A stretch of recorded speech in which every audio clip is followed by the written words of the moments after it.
Hi. Before we get started, I want to say I've come out with a new book and I am offering an ebook giveaway. There's a link below. Please sign up to enter.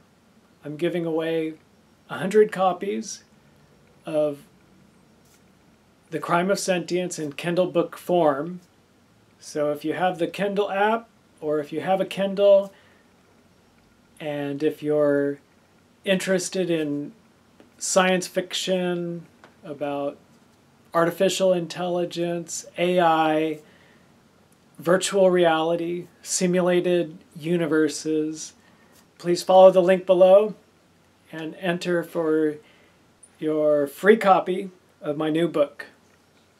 If you're watching this video long after the giveaway is over, you can visit my website, solomation.com, and see if I have any more giveaways. Hi, I hope you're having a great day. More about writer's block. Let's have a look at what comes up time and again. The critic versus the creative. I've talked a lot about leaving the critic mode behind and focusing on creative mode. But let's go ahead and declare the critic, the inner critic, the enemy for now. I've explained before, going into critical mode is essential, but it can block the creative mode. Let's have a closer look at that. Have you ever watched a movie where the special effects are amazing, the costume design are so inspirational, well thought out, the scenes are beautiful, very creative, filled with interesting details? It would take you years to go through and appreciate every visual aspect of the movie, but the story itself seems empty.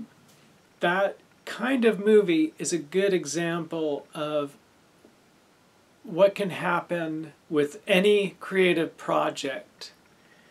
Whenever you do a creative project, it always occurs in layers. And if the inner critic were the only one that were allowed to make your next creative project, it would look a lot more like that movie example I just gave you. The sentence structure would be impeccable.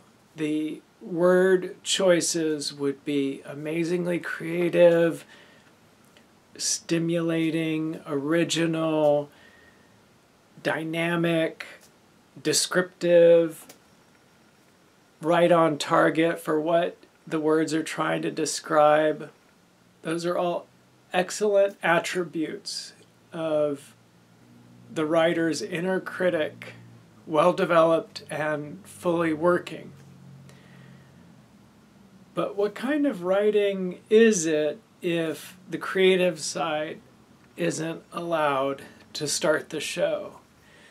Conversely, have you ever watched a movie where it looks like it was just filmed in the alley behind someone's apartment building, or just down the street from the bus stop, and the editing quality is sloppy, but it's hilarious. The characters are, you're grabbing your belly and rolling on the floor. They're so funny.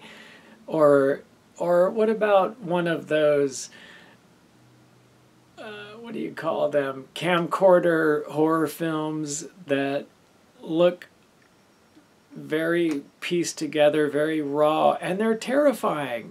They do what the creators want them to do, which is scare the living daylights out of you. This is the other example where it's not refined, it's sloppy, the creative work is put together quickly,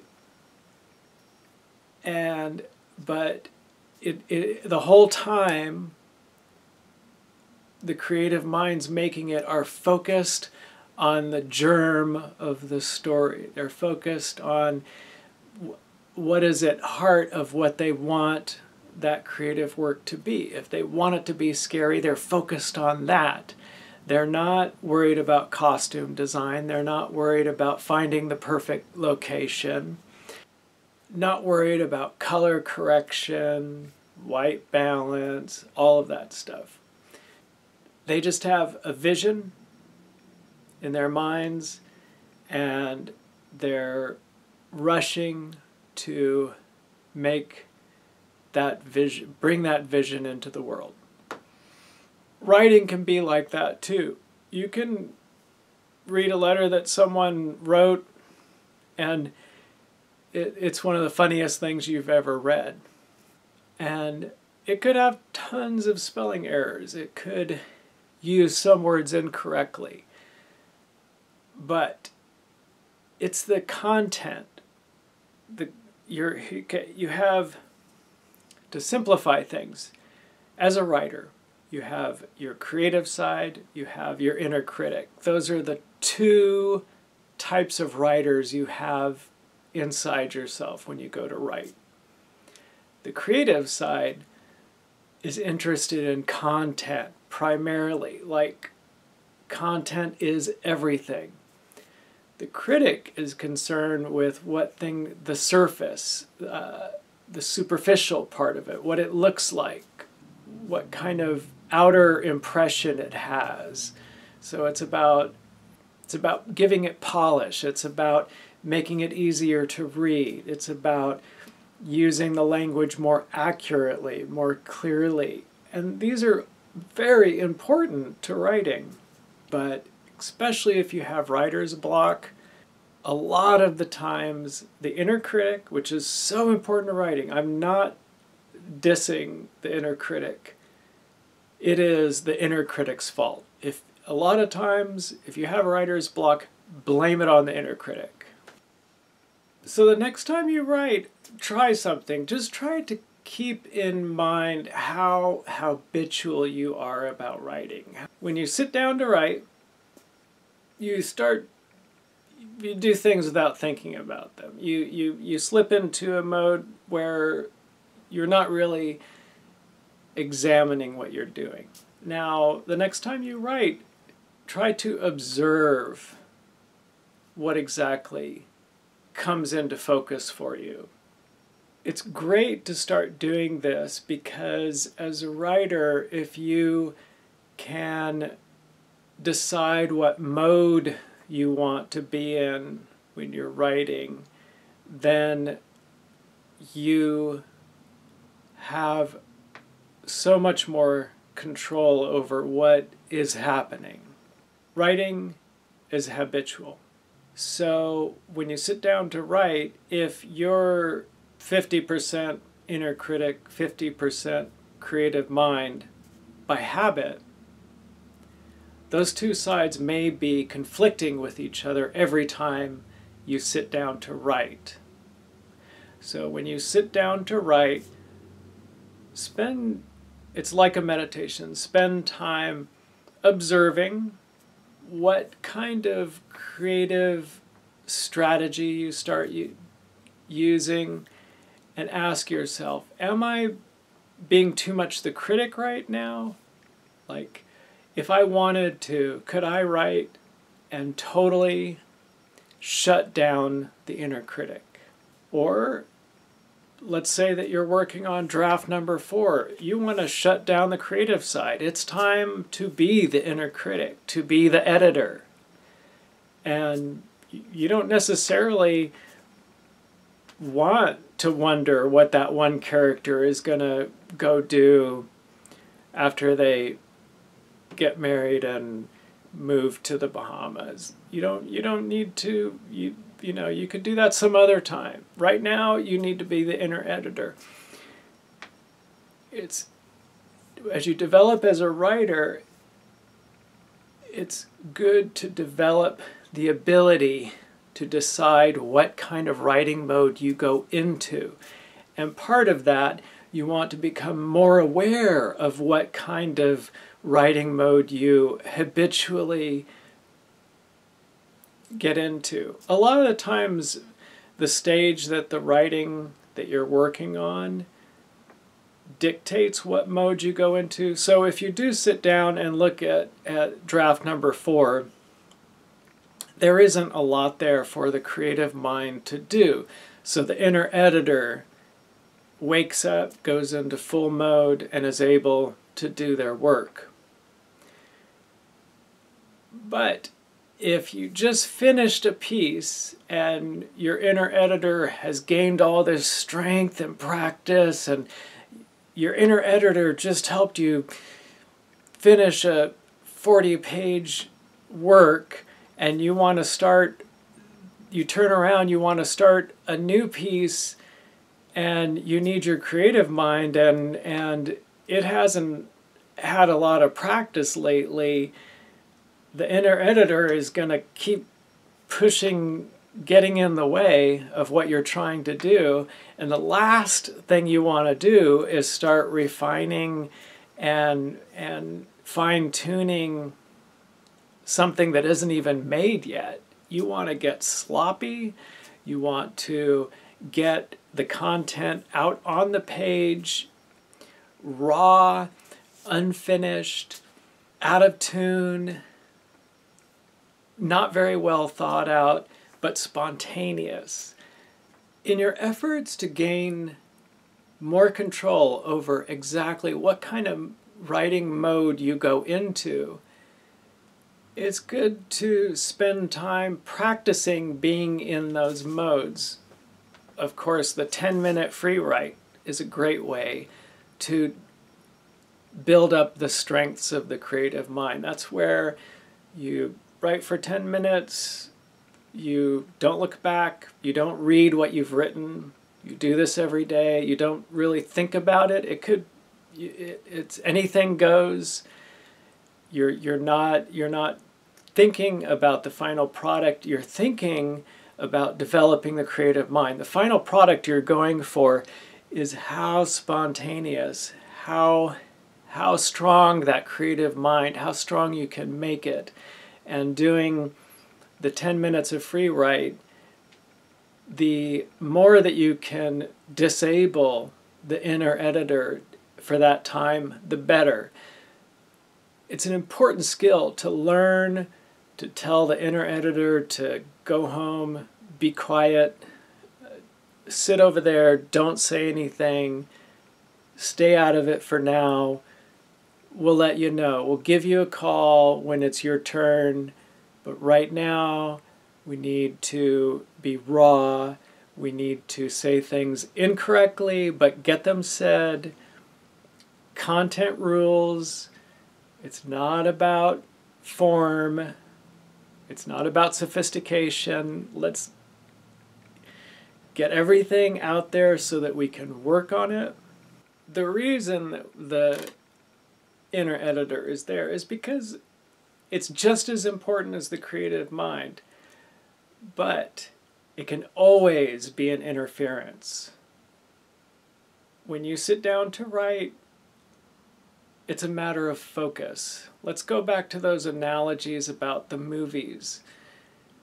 Now, the reason my first example, it was a matter of focus. They were focusing, they wanted to make in both examples, the creators wanted to make a high quality movie.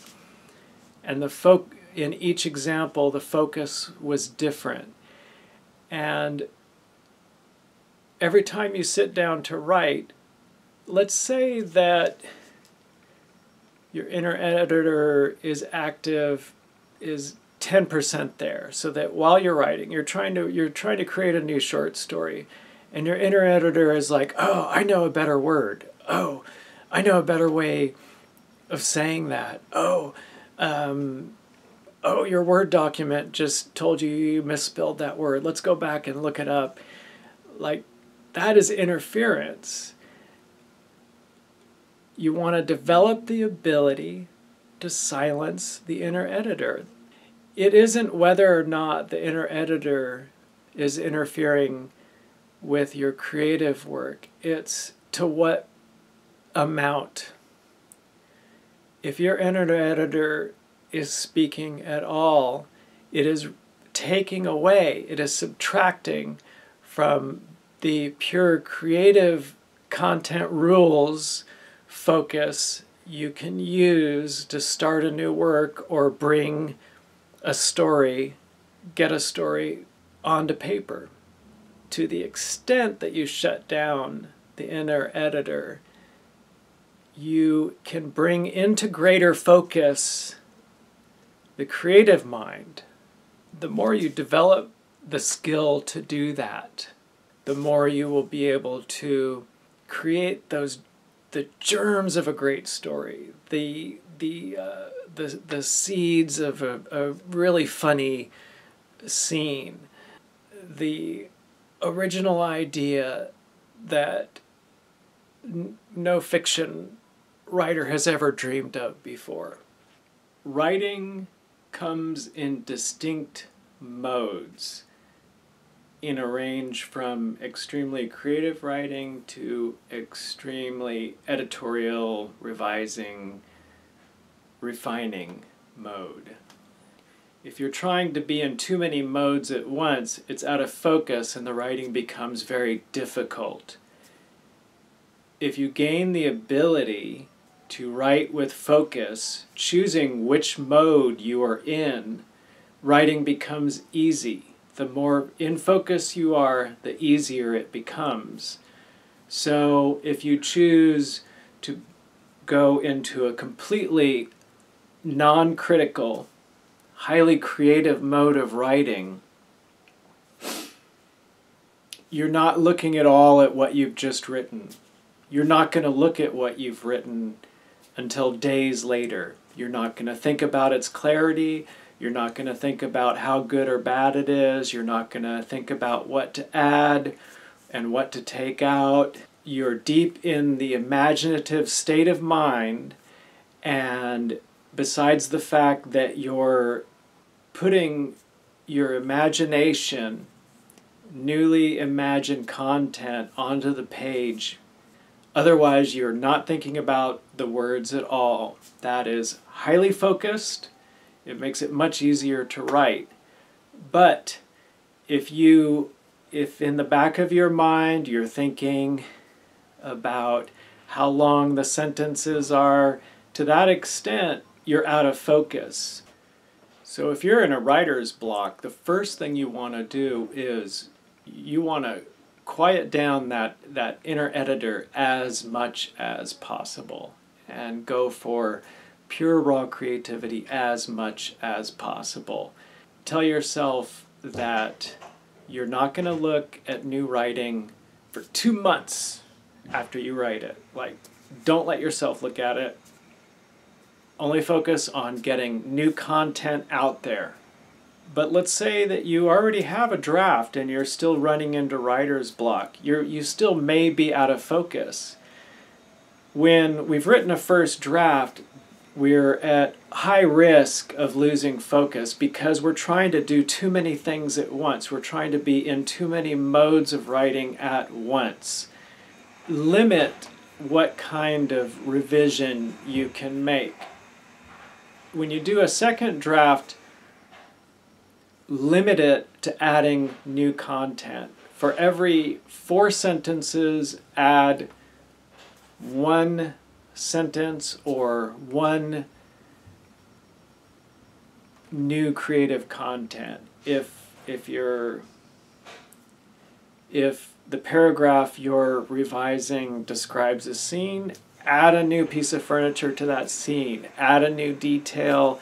You're adding. You're not writing for clarity.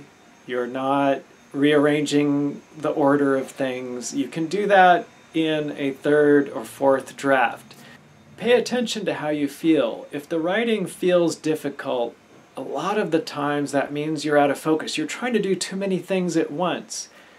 Choose what kind of draft you're doing. write it on a sticky note and stick it up over your computer where you can say, this is about one new piece of content for every paragraph. Draft 2.